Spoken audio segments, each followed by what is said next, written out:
அஸ்ஸலாமு அலைக்கும் ரஹ்மத்துல்லாஹி பரகாத்துஹு. இன்றைக்கி எங்கள் வீட்டு தோட்டத்தில் பிரண்டை செடி பார்க்க போகிறோம். நான் சின்னதாக ஒரு பீஸு ஊண்டி வச்சுருந்தேன். அதனால் இந்த பெருசு உண்டாகி இருக்குது. அதுலேருந்து பறித்து நான் துவையல் செய்ய போகிறேன். வாங்க வீடியோக்குள்ளே போகலாம்.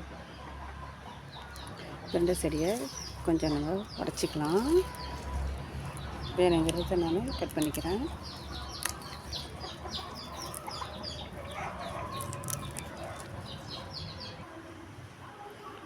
துவையலுக்கு தேவையான அளவு நான் பிரண்டையை நான் பறிச்சிருக்கேன். வாங்க சுத்தம் பண்ணிடலாம். கையில் கொஞ்சம் எண்ணெய் தேய்ச்சிருக்கேன். இந்த பிரண்டை பிக்கும் போது கையை அரிக்கும், அதனால் கையில் எண்ணெய் தேய்ச்சிருக்கேன்.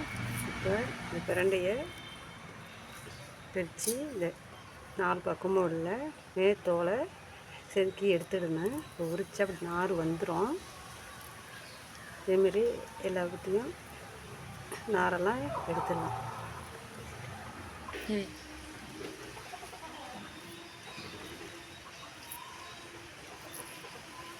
இதேமாரி நம்ம எல்லாத்தையும் க்ளீன் பண்ணி எடுத்துக்கலாம். பிரண்டையில் நாரை பக்கம் நாரெல்லாம் எடுத்தாச்சு.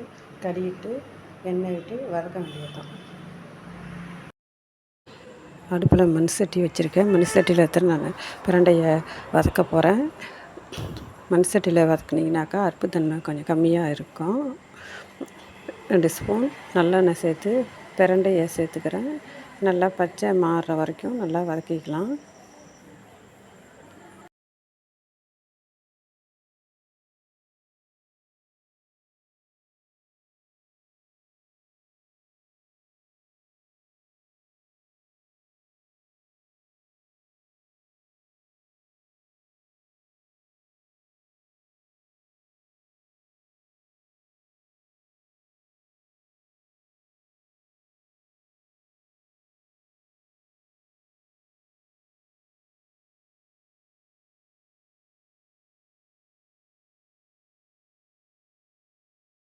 இந்த அளவுக்கு வதங்கினதும் பிரண்டையை ஒரு பிளேட்டில் எடுத்துக்கலாம்.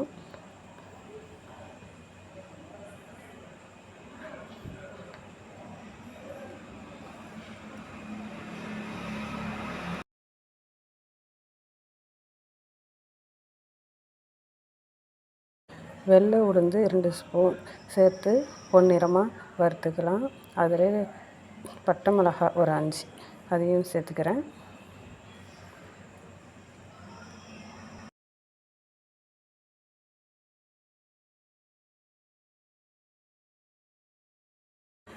உளுந்து மிளகாய் செவந்ததும் தேங்காய் அரை மூடி திருவி அதையும் சேர்த்து வதக்கிக்கலாம்.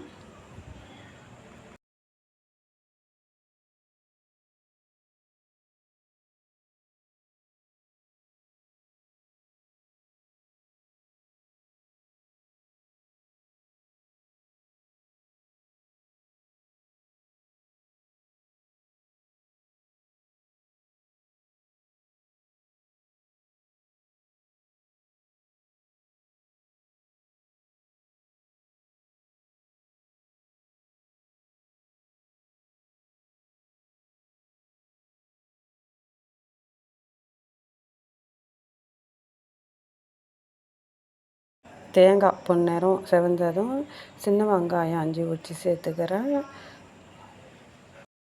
இஞ்சி ஒரு துண்டு சேர்த்துக்கிறேன். 2 கிண்டி அடுப்பை அடக்கிடலாம். ஆற விட்டு புளி எலுமிச்சளவு சேர்த்துக்கலாம். உப்பு சேர்த்து அரைச்சிட்டு வந்துடலாம்.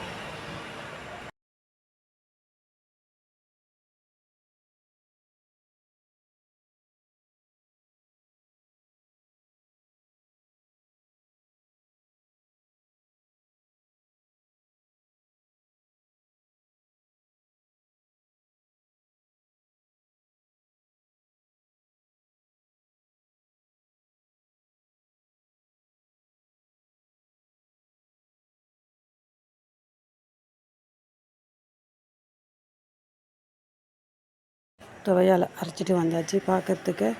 பார்க்க சூப்பராக இருக்குது. டேஸ்ட் பண்ணி பார்க்குறேன். நல்லா உப்பு புளிப்பு காரம் எல்லாம் நல்லா இருக்குது. அறுப்புத்தன்மையே இல்லை. நீங்களும் இதே மெத்தடில் செஞ்சு பாருங்கள். சொந்தக்காரங்களுக்கு கொஞ்சம் கொடுக்கறதுக்காக எடுத்து வச்சுக்கிறேன். நீங்களும் ட்ரை பண்ணி பாருங்கள். பிடிச்சிருந்தா லைக் பண்ணுங்கள், ஷேர் பண்ணுங்கள், சப்ஸ்கிரைபர் பண்ணுங்கள்.